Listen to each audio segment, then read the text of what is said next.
Welcome to another Throwback Thursday video. This time we're covering Super Mario World. This video is going to be the second in a series of videos that shows you where to get every single hidden one-up in Super Mario World. This time we're going to be covering the Donut Plains. That's the second world of Super Mario World. So let's get that one-up counter on the board so I can show you where I found 121 secret one-ups in Donut Plains in Super Mario World.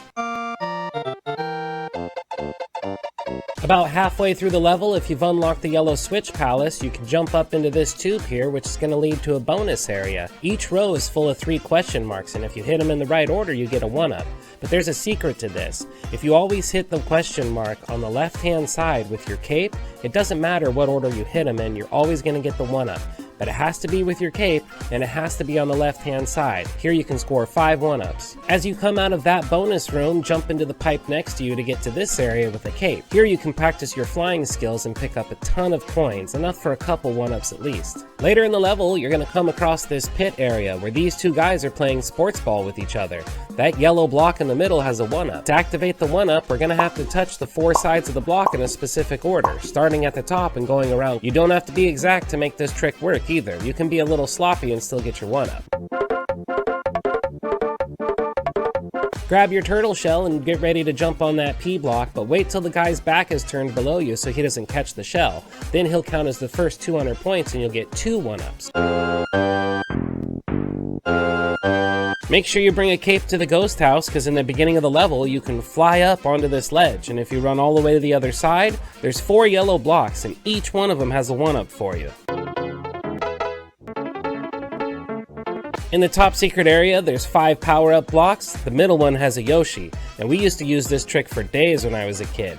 Grab a Yoshi, exit the level, and head back in, and now it's going to be a 1-up. Do this as often as you need. In the beginning of this level, you'll come across a purple pipe that you can swim up into to get to this cave-like area. Grab the P balloon and then head off to the left-hand side till you get to this question mark where there's a second P balloon. That'll give you enough gas to get up to the top middle, where in this right block you'll find a 1-up. But before you leave the cave area, knock one of these turtles out, grab their shell, and bring it back down the pipe into the water with you. And then kick that turtle shell down into this ravine. When you float down, you can jump off the turtle shell if you time it correctly. Nope, that was too early.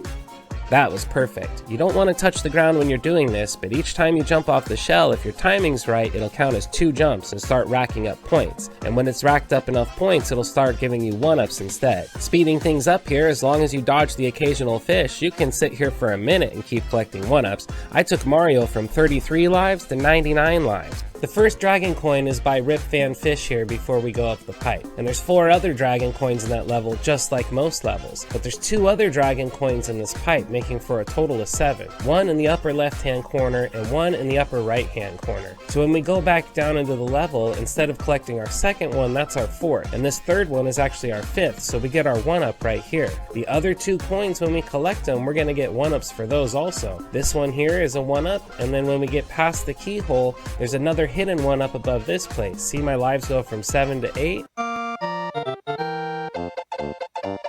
At the end of the level, there's a bunch of turtles here. You can jump on top of each one of them consecutively to get a 1-up, but there's a better way we can do this. Just a little further back from where we were, you might remember this yellow block that only had a coin in it. Well, that block was a coin because we didn't have a star activated. So let's back up to earlier in level where the vine is. Then we'll grab this star.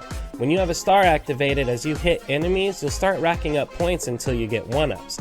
But more importantly than hitting the enemies, we want to make sure we run fast enough to make it to that coin block, so instead of a coin, it'll be a star. Then when we grab that star, our 1-up score will keep going. And now all these guys are going to be 1-ups, and when we get to that group of turtles, you'll get a lot more than 1-up. Just past the halfway point, you'll have to ride this wooden conveyor belt that'll lead to this golden pipe. Head down the golden pipe to get to a bonus area. This is the one where you can hit the 3 blocks to get a 1-up if you hit them in the right order. But remember, you can always just hit them on the left side with your cape and it'll turn green no matter what order you hit them in. This is one of those levels you want to make sure to pick up all the coins, because when you get to the end, there's one of those green star blocks that'll give you a 1-up as long as you picked up enough coins. If you fly backwards from the halfway point, you'll get to this cloud landing strip, which has another one of those block puzzles. In order to unlock the 1-up inside, you're going to have to touch each side of the block in a specific order, starting with the bottom side and then making your way around counterclockwise. Alright Mario, don't mess this up. Bottom, and then the right, then we'll go on top, and finally the left. That'll make the mushroom pop out. Grab our 1-up, nailed it. Later in the level, look for this spot with all the Goombas marching along, and if you're lucky, you can use the turtle shell to hit everybody and score a 1-up. In the later part of this level, you'll come across one of these rotating blocks. If you grab the star, there's enough time to touch enough enemies to grab enough points to start getting 1-ups instead of points, and if you're quick enough, you can snag 4 1-ups. Just past the spot where you get that rotating block, you can fly up into the air and come across a little cloud section that has a moon on it. These moons are worth 3 1-ups. In the beginning of Mortons Castle, turn around and fly up that first gap with a cape. Then make your way down the end of this hall to a pipe, and through that pipe is another one of these bonus rooms. To use your cape to hit the left side of the blocks to make the 1-ups appear. I don't know why Morton put this in a castle, but that's 5 more 1-ups you can grab. Little after halfway through the level, you'll find this section where you can make a vine appear. Go up to the top, which seems like a dead end, but in the middle of the room you'll find a hidden block with a 1-up. After that, run towards this wall where that enemy is, and a secret 1-up will appear, but only once per save file. And that, my friends, is how you can find over 100 1-ups in the Donut Plains in Super Mario World. I can't wait to see how many 1-ups we can find next in the Vanilla Dome. As always, thanks for watching, and don't forget to like, subscribe, and obey.